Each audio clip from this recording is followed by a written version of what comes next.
Welcome everybody and CUTOFF artists to the basic walkthrough of the CUTOFF Arts California Keys Contact Library. I'm Michael Scott, co-designer and developer at CUTOFF Arts, and I'll be guiding you through this multi-series walkthrough of the basic features of California Keys. It's not intended to be a comprehensive, in-depth review of the sounds, but more of a quick walkthrough of all the features. But links to the actual sounds will be provided later. So, let's take a look. So today we're looking at the REP, a 1973 Rhodes Suitcase Mark I with a Peterson preamp. It was refurbished by Ken Rich and it contains custom tone bar grommets. And you can see we captured all the nuances of the Rhodes and created this interface from that actual 73 Mark I. We used both the front and the back in your interface. So let's jump right on into the amplitude envelope, or the ADSR. It stands for Attack, Decay, Sustain, Release.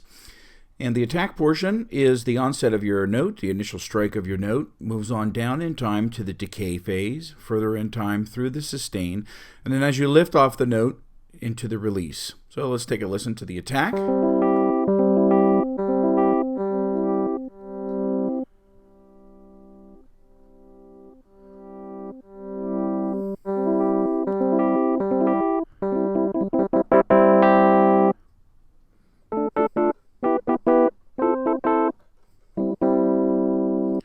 The decay is useful for taking your decay and sustain of your note down a little bit. You want to create more sort of plucky sounds.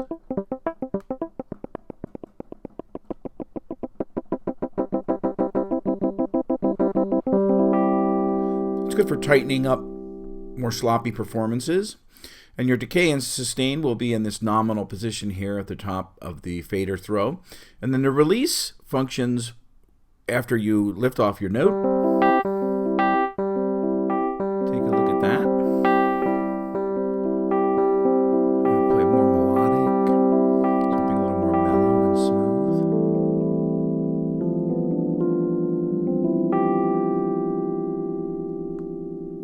If you need to tighten up your performance for more faster playing,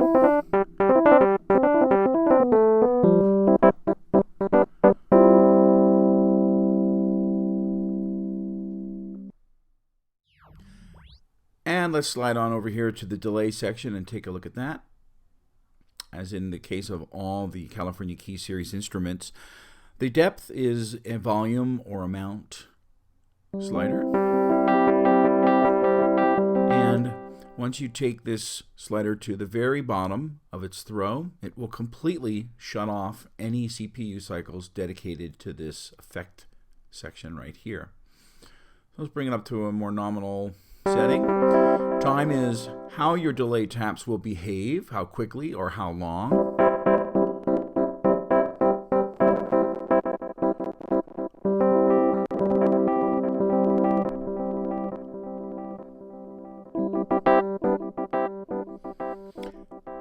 And we're going to jump right on over to the feedback section so we can take a look at the other two features of this delay. Now, feedback basically just continues to feedback the signal into itself and continues the tap. So if you only want one or two taps, you bring it down to this setting, and as you go through the throw of the knob, it continues to add more taps. So we're going to have a bunch of them roll here, and now I'm going to turn up this damping knob.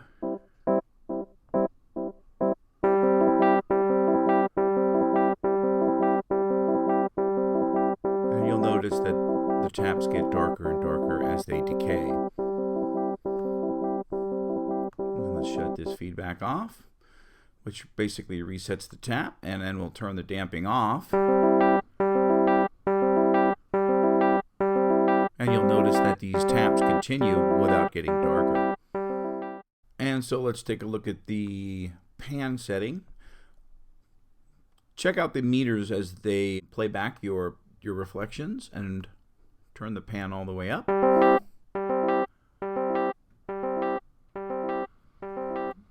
It pans your taps left and right. Very cool feature.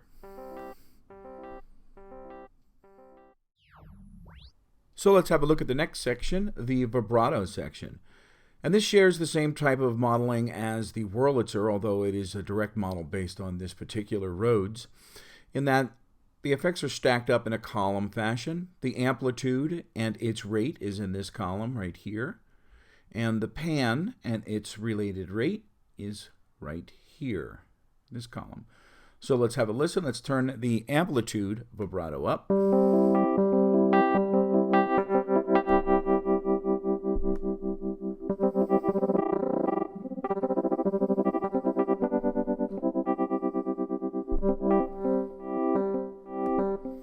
And you can hear this is a free running LFO, so it's not dependent on the note strikes. This speed will continue to flow regardless of when you hit the keys, which is kind of nice.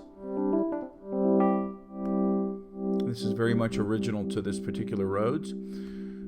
Let's temporarily turn this down and listen to the pan.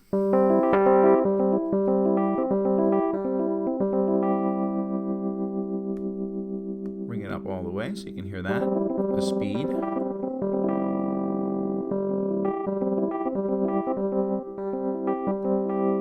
And as its name implies, it's panning the signal from left to right. Take a look at the meters. It's a really, really nice lush effect, especially when it's layered in with the amplitude envelope, the amplitude LFO.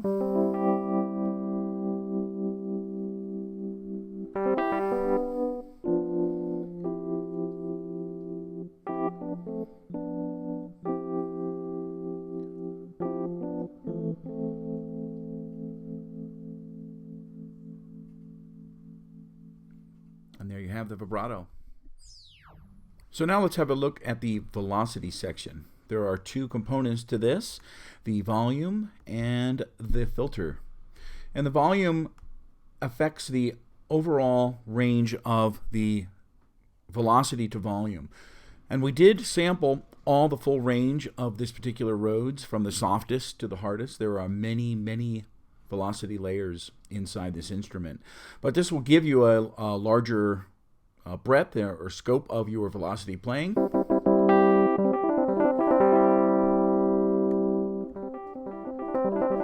So you'll have a bit more soft notes, and the harder notes will require a little more effort to dig in, so it's helpful for the players that have a heavier hand or a lighter hand.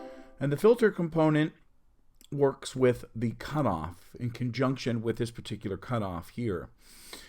So you're going to need to have this knob turned fully counterclockwise to hear this effect. So as you play softly, you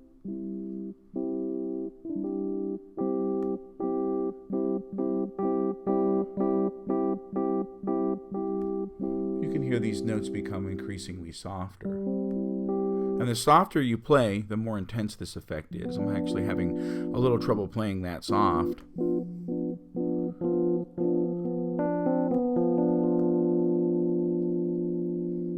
This knob works solo, so it will work alone without the filter slider affecting it.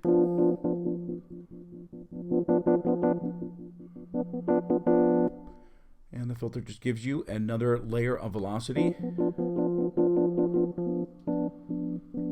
more so as you play softly. Moving along to the tone and spread. These are not dependent on this filter or anything related to velocity. These two sit here just of their own accord, and the tone is more like a sculpting tool. It's more of a presence sculpting. So if you want some really teethy bite going there, sorry, I had the volume up a little loud. And if you want to mellow it out a little more, this is not just an EQ. And spread will take your keyboard range, so your lowest notes down here will come out the left, and your higher notes will come out the right. Take a look up here at the output meters, and we'll click around on the mouse.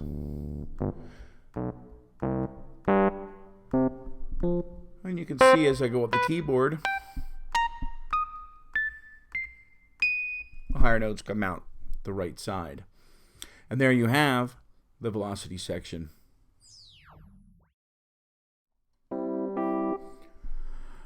So now we're going to have a look at the reverb section down here. It's divided into three parts: the plate, the room, the hall, and they go from shortest, medium to long, short, medium, long, short, medium, long, with each respective plate, room, and hall. And this is the reverb level, and as you'd expect with all of the effects that we use, it will completely shut off the effect, disabling all CPU dedicated to that effect. And in this case, it's good because we're using Lexicon 480L reverbs.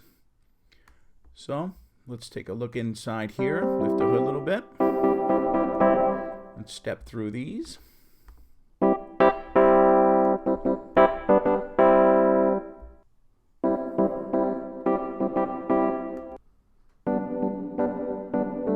And they get more lush as you go. Not just short, medium, and long, but there's a little bit of interest and diversity between each of these three and each section. This is much more like an actual room space. Slightly larger and more interesting room.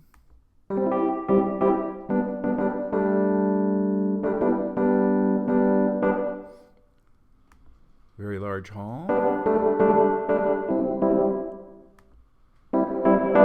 Slightly longer and more interesting. And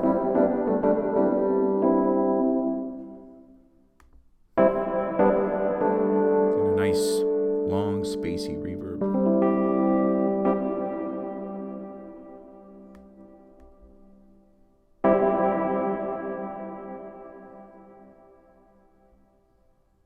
It's a really impressive reverb impulse. Take a look over here at the chorus and phaser. These particular knobs, although they're showing you one function, there's a number of things happening behind the scenes here. So it's not just a depth or amount. There are a number of things like rate and depth and spread, those sorts of things that are happening with the chorus as well as the phaser. Again, you turn them completely off. Any CPU cycles dedicated to those knobs will completely shut off. And the chorus is really thick and rich. Be careful with your volume up here when you're turning this on.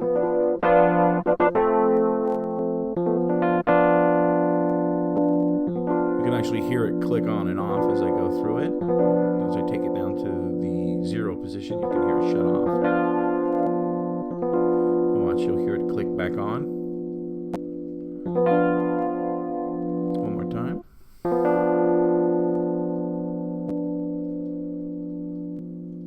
And for the phaser,